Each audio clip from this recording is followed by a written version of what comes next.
Hello everyone, welcome to another episode of ভাই ফোটা blog. আশা করছি তোমরা সবাই ভালো আছো। তোমাদের এই ভাই ফোটা সিরিজটা কেমন লাগছে অবশ্যই জানি। এখন আমরা ঠাকুর দেখে চলে এসেছি নবনীতাদির বাড়িতে। এখানে দেখছি এসে এলাহি অ্যারেঞ্জমেন্ট, সব দাদারাই আগে থেকে এসে উপস্থিত।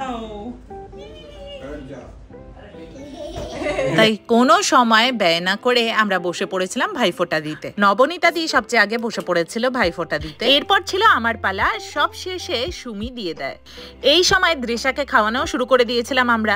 আর আমি যখন ফোঁটা দিচ্ছিলাম তখন দৃশাকে ওর বাবাই খাইয়ে দিচ্ছিল। আজ এখানে আমরা সবাই ছিলাম, শুধু প্রণতি দি ছিল না, মানে রাজীবদার মিসেস। ওনাকে কিন্তু আমরা সকলেই ভীষণ মিস করেছি আজকে। এরই মধ্যে সব দাদাদের ফোঁটা দেওয়া শেষ হতেই বসে পড়েছিলাম দৃশাকে নিয়ে। দৃশা আজ নবনীতা দিয়ে আশুতোষদার ছেলে অর্ককে ফোঁটা দিল। আমরা এই বছর রাখিও খুব বড় করে সেলিব্রেট করেছি। আমাদের আবার নিয়ম আছে প্রতি পদেই ভাই ফোঁটা দেওয়ার। আজ ছিল শনিবার, তাই আজকের মধ্যেই কিন্তু আমাদের ফোঁটা দেওয়া শেষ করতে হবে। আমি কাল ভাই ফোঁটা উপলক্ষে শুধু খাওয়ার দাওয়ার অ্যারেঞ্জমেন্ট করেছি, কারণ ফোঁটা তো আমাদের আগেই দেওয়া হয়ে গেছে। আমাদের আবার বাড়িতে নিয়ম হলো দাদাদের ধান দুব্বা মাথায় ছোঁয়াতে নেই, সেটা তার হাতে দিয়ে দিতে হয়।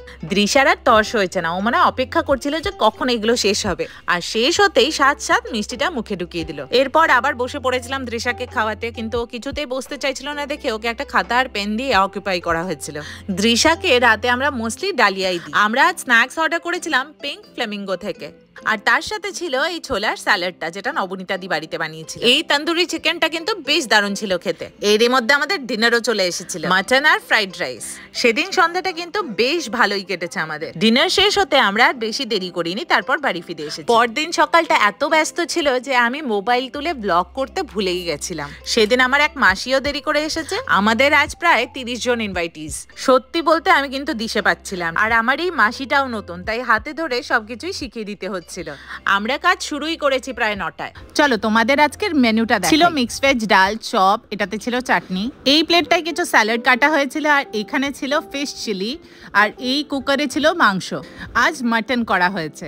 মাসিকে বুঝিয়ে দিয়ে আমি বসে পড়েছিলাম স্ন্যাক্স বানাতে। এখানে কিছু কাপকেকস তৈরি করেছিলাম, আর তার সাথে বানিয়েছিলাম মিনি সাইজড স্যান্ডউইচ। তখন বাজছে প্রায় 1টা, আর চলে এসেছিল আমাদের গেস্ট। প্রথমে ঢুকতেই সবাইকে ম্যাঙ্গো স্কোয়াশ সার্ভ করেছিলাম, আর তারপর প্লেটগুলো এইভাবে সাজিয়ে নিয়েছিলাম। মিষ্টি ছাড়া সবকিছুই বাড়িতে বানিয়েছি। প্রথম ব্যাচে বসেছিল বাবা এন্ড বাকি সব ভাই বোনেরা, আর এই যে সেকেন্ড ব্যাচের ক্লিপটা তোমাদের সাথে শেয়ার করলাম।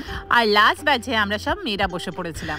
আমাদের খাওয়া দাওয়া শেষ করে উঠতে প্রায় তখন 4:30 বাজে। শেষ পাতে ছিল আইসক্রিম, আর এই দেখো আইসক্রিম খেতে খেতেই এরা সব বাড়ি যাচ্ছে। জানো তো, আজকাল আমার খুব মনে হয় যে কাশ আমার একটা অ্যাসিস্ট্যান্ট থাকতো, যে আমার জন্য ফোনটা ধরে থাকতো, কারণ আমি কাজ চলাকালীন ভুলেই যাই যে আমাকে শুটটাও করতে হবে।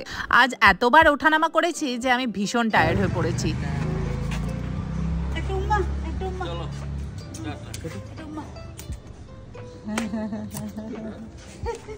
চলো তোমাদের সাথে এখন শেয়ার করি যে আমরা কি কি গিফট পেয়েছি। তোমার দাদা ভাই পেয়েছিল এই গিফটগুলো। এখানে একটা বেল্ট রয়েছে, আর তার সাথে একটা ভ্যাকিউম ফ্লাস্কের সেট পেয়েছে, আর আমি পেয়েছিলাম এই হ্যান্ডব্যাগটা।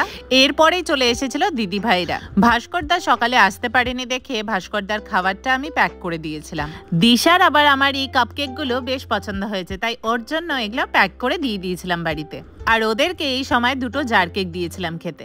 ওরা এসেছিল প্রায় 6টা নাগাদ, আর আড্ডা চলেছিল আমাদের প্রায় 8টা অবধি। এরপর শুরু হলো ভাই বোনেদের খেলা। তারপর ওরা বেরিয়ে যেতেই আমি দৃশাকে খাওয়াতে আরম্ভ করেছি। ওরা বেরিয়ে যাওয়ার পরই চলে এসেছিল চিনিমা, ছোট মা। ওরা এদিকে দৃশাকে খাইয়ে দিতে দিতে আমি ওদিকে আবার কয়েকটা কাপকেকস প্রিপেয়ার করে নিয়েছিলাম, কারণ রাতে আবার দাদামণি আর বৌমনিরা আসবে। দাদামণিরা আসার পর আমার ফোনে একটুকু চার্জ ছিল না, তাই সেই রাতের কোনো ভিডিও ক্লিপ শেয়ার করতে পারছি না। আজকের মতো এখানেই এন্ড করছি। কেমন লাগলো জানি।